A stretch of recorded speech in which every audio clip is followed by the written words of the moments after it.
Good morning, YouTube. Welcome back to the channel. Now we are up early-ish. I woke up at around 6. I've just had to head straight out because we had no electricity left in the box. So essentially here, let me show you actually. So right outside my room, which is there through that window, got this little box here. Now there's a number on the screen, it says 64.69. That number was on 0, which means we literally had no electricity. I was washing my face, or myself this morning. I was washing my face and brushing my teeth this morning. Tried to put the bathroom light on, just wouldn't come on. So had to shoot straight out. Haven't had anything to drink. I'm doing my check-in today with my coach Reese. Haven't done that yet. Literally just shot straight out to get that electricity. Also filled my bike up, which is nice. Got a couple of little tasks boxed off first thing, which is great. So I'm gonna do my check-in with Reese. Hydrate, have some electrolytes, then head to the gym for my steps on the treadmill. I'm not gonna lie, I'm not really too sure what the best plan of action is to do my check-in photos because I think the weather's a bit cloudy today, so it's not really that bright. It's not really any great natural lighting, so we'll have to see. So weighed in at 90.9, which is up from yesterday. Yesterday I was 90.3. So that's absolutely fine. Had a good bit of food yesterday. It was a training day, so yeah, still in a great spot. Another thing to bear in mind, it's important to weigh yourself every day. Now, I've had clients in the past, I've had a lot of people that have messaged, said, oh, I don't like weighing myself every day, I don't like looking at the scale, and I see that it's not moving, it's not good for my head. You need to weigh yourself every day so you can calculate the average over the course of a week. So let's say you're trying to lose weight. If the average this week is lower than the average next week, clearly something is wrong because your body weight has gone up in average over the course of a week. So that would indicate that food needs to come down or expenditure needs to go up. Now, if you weigh yourself intermittently throughout the week, yes, you can still track, but it's just not as accurate. Like, your body weight fluctuates all the time. Like yesterday with my calories, I had a normal training day. My body weight's gone up 0.6 kilos, even though I had the exact same food and amount of liquids as the day before. So again, if you want to make the best progress possible, weigh yourself every day. Don't leave anything down to chance, track all of your data, and that way you can ensure that you are as accurate as possible with everything that you're doing.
Just wrapped up an hour of steps. It's always quite nice, to be honest. So when I go into the gym, the sun's usually quite low, it's not out, and if you're able to see, by the time I'm done, it's around 8 AM now. Sun's out, sun's beaming, weather is beautiful. and I'm gonna head to the shop. I've got a couple of bits that I need to pick up. I've been going to the shop pretty much daily just to pick up bits here and there, so I'm gonna head to the shop. Yes people, so I've just come into the shop. Just want to show you a few items. Like, I've just picked up these strawberries, 70,000 of the local currency, which is just over £3. It's 22,000 rupiah for every pound. This tub of strawberries costs 388,000, which is like, it's almost £20, which is just absolutely nuts. 20 quid for some strawberries. I think it's about 16 quid, but even still, 16 quid for 400 grams of strawberries. I've got 300 grams here and it cost me 3 quid, so it said that those strawberries were from the USA. Don't know if that makes any difference or whether they've got little bits of gold dust in them, but a lot of the berries are quite expensive compared to the UK. Anyway, I'm just here to pick up a little bit of fruit, some chicken, and that'll be me done. So, catch you back at the gaff for meal number 1. Right then peeps, breakfast on a rest day, nice and simple, just eggs. We've got 5 large eggs. These aren't actually large, so I'm going to throw 6 in there. And then we've got 200 mils of egg whites, which will be another 5 eggs, but without the yolk. So 11 eggs going to waste in total. Obviously I'll only be using 6 yolks, but again, when you're cutting, as I mentioned in quite a few of these videos, like, it's best to place your carbs around your training window, so that's exactly what I'm going to do. Got a big old plate of eggs done then. Breakfast sorted. Ketchup. If you don't have ketchup with your eggs, you're a little bit of a weirdo. Brown sauce is heavy as well, but couldn't find any brown sauce in the shop that I go to, so ketchup it is for now. So I'm going to eat this and then it'll be time for me to crack on with a little bit of work. That's one of the things that I like about living in Bali. There are loads of nice cafes knocking about. You can get a coffee for cheap, nice views, good weather, it's warm. So yeah, it's great. And even just looking outside my front window now, like, look at the weather. I don't know if you'll be able to see. Go a little bit closer, but the weather's, you can see now. Check that out, man. Absolutely stunning. Not a cloud in the sky. So I'm definitely gonna venture out to a coffee shop. I might even do my second lot of steps on the beach. One thing I did want to mention about when I was doing my cardio earlier, I've always been someone who supports or prefers to do my steps outside, just get some fresh air in the nature. But when I'm on the treadmill, I can get some work done as well, and I'm finding that it's just really, really efficient, which I like. Like, I'm very much someone who likes to do everything as efficiently as possible, so when I'm going and doing a food shop, I get what I need to get and I get out. So yeah, but with the weather like this, if the sun's beaming down and it's hot, I think I might go walk on the beach, get some vitamin D, catch some rays, stick a little podcast on. So yeah, I guess we'll wait and see, only time will tell. Now then, I didn't actually go to a cafe because I had my check-ins to do.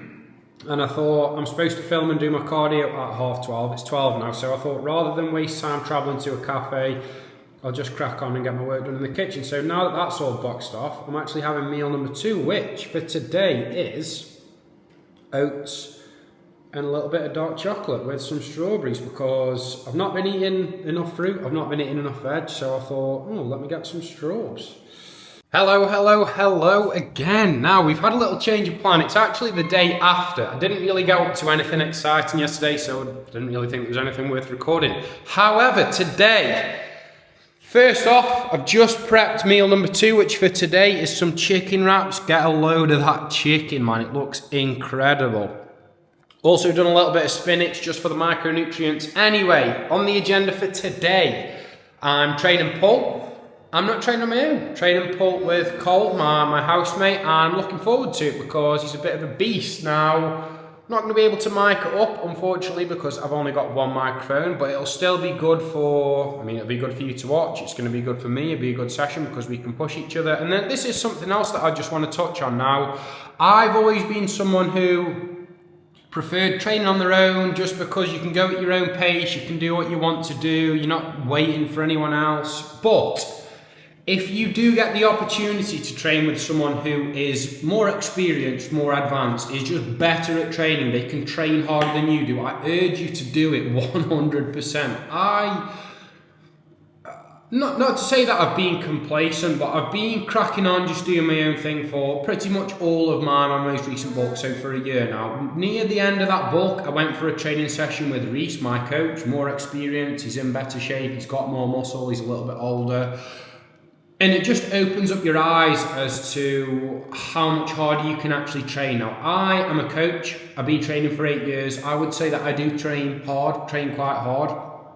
But again, seeing someone like Reese who's more advanced, he trains harder than I do, it just opens up your eyes as to what's possible. And it just gives you that extra urge inside to push and to push a little bit further, to go for the reps that you wouldn't typically go for. And by doing that consistently over a long period of time, you're going to build more muscle. So essentially it's to help you get the best results possible from what you're doing. Push as much as you possibly can. And again, if you do get the opportunity to train with someone who is more experienced, or maybe your coach, go and do it 100% because you won't regret it. So, I'm going to eat this food, time for a little bit more work, and then it's time for a naughty little pull day. So I will catch you people soon. Yes then, so we are in for a pull day with the big dog today. He's actually running a little bit late, so I thought rather than just stand around, I will just warm up my lats. So on a lat pull over here, aiming to just keep my elbows nice and tight, keep all of that tension on the lats.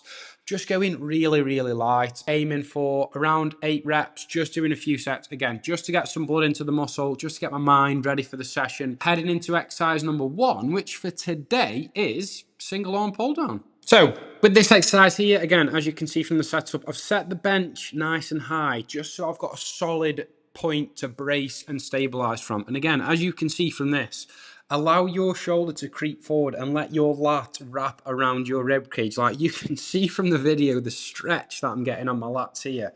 And again, drive your elbows down into your back pocket. Don't just think of driving your elbows back. You essentially want your elbow to go in a pendulum motion. So as you can see from my elbow there, I'm actually coming down and back, not just back. So something to bear in mind when you are thinking of training your lats. So we've got 2 sets on here to kick off this naughty little pull day. So 2 sets. Again, most of my training is done off of top set, back off set style. So again, 1 set where we do 8 to 12 reps, and then the second set is a little bit lighter. So typically you reduce the load by around 20%, and then you aim to get 12 or 15 reps. Now then, exercise number 2. This is actually one of my favorites at the moment. For some reason, when I tried the T-bar row at home, just wasn't a massive fan. T-bar row is on my plan, but I didn't end up swapping it out because it just wasn't working for me. However, this Gymleco T-bar row is absolutely beautiful. So again, for this sort of movement,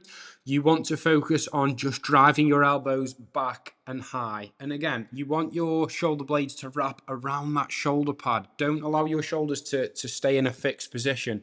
Really stretch your upper back muscles out and then drive back, retracting your scapula, so pulling your shoulder blades back, and really squeeze at the top of the rep. This is a great exercise to load up and go heavy, but just make sure that you are maintaining good form, you're getting a full stretch, and you are getting a full squeeze at the top of the rep. Onto some underhand pull down. Again, this exercise, this machine, should I say, is not something that I would usually do, but since I've been in this gym, I've just been testing out a few bits of kit that I don't have access to back home. This machine's actually really, really nice. The movement pattern is nice. It's good for the lats.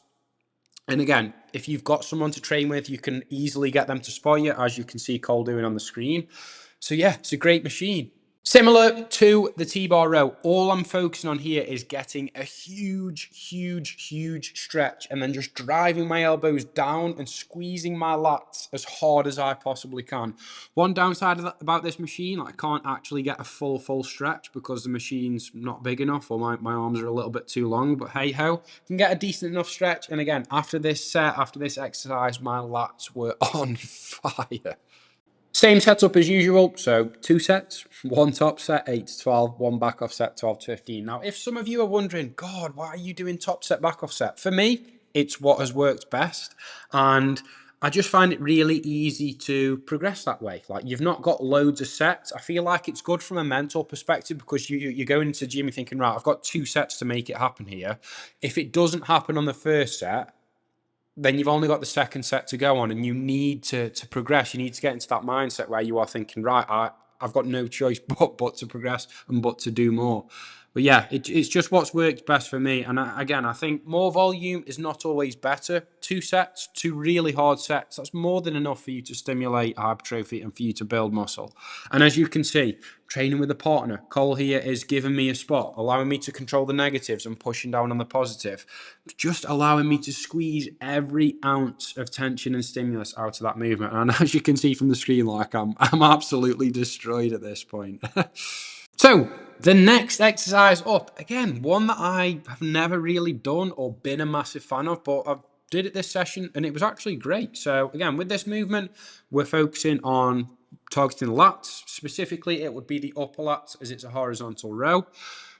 And all I'm focusing on here is driving my elbows down and back again. Like, this is something you'll hear me say a lot for lats, because I mean, that's the cue that you do. You just aim to drive your elbows down and back, and that will allow you to fully contract your lats. But here, again, I'm focusing on really, really deep stretch and then just driving my elbows back and squeezing my lats as hard as I possibly can. Similar to every other exercise, 2 sets on this, people. 1 top set, 1 back off set, 8 to 12, and then 12 to 15. The final back exercise for today is a bent over dumbbell row, which is going to help us target the upper back muscle. So here, what I'm doing is just focusing on allowing my shoulder blades to protract, to roll forward, and then I'm retracting them, pulling them back, driving my elbows back at the same time. 2 sets on this, top set, back off set. That is literally it. Finishing off with some curls for the girls. Not really, but finishing off with just some standard bicep curls. Again, loading up quite heavy on these. I'm opting for a little bit of a lower rep range, and then on the back off set, I'm going to bump up the reps to 12 to 15, maybe a little bit more if I can get there. So I've got the 20s here. Again, just pumping out as many reps as I can. Something else I think is really important to bear in mind. A lot of people, they want to build their arms, they want to grow their arms, but they slap them onto the end of a session and they just don't train them hard. Now, if you want to prioritize a muscle group, train it first when you're fresh, when you're mentally clocked into the session, because after 5 back exercises, you are going to be fatigued physically and mentally. So it's going to be harder for you to get the most out of those sets with your arms. So just something for you people to bear in mind. Couple of sets on this, like I said, 1 heavy set and then 1 back off set with lighter weight and just opting for much higher reps. So we've trained the biceps effectively in the mid-range. Now it's time to train them in the lengthen range. So we've got some dual cable curls, allowing our arm to remain behind the center line of our body, which is going to help us to target the long head of the bicep, but it's also going to help us to train the muscle in the lengthened position, which is most effective for hypertrophy. For those of you who don't know, muscles are under the most tension in the lengthened position. So the more time that you can sort of spend in that position, the better for muscle growth. So great exercise to finish the session on. If you haven't tried these before, I would definitely recommend them because they're great. Your biceps burn. You definitely feel like you've done a little bit after a hard set. That's going to wrap up the session, people. Good afternoon, people. So it's actually the day after the training session I had yesterday with Kohl, and the session was great, to be honest. It's really good, like I said earlier in the vlog, to train with someone who trains hard, because you can push each other. Obviously, you've got a little bit of a spot, so you do come out to the session knowing that you had nothing else left to give, which is a great feeling. So I'm going to wrap this video up here. I will catch you people in the next one. Peace.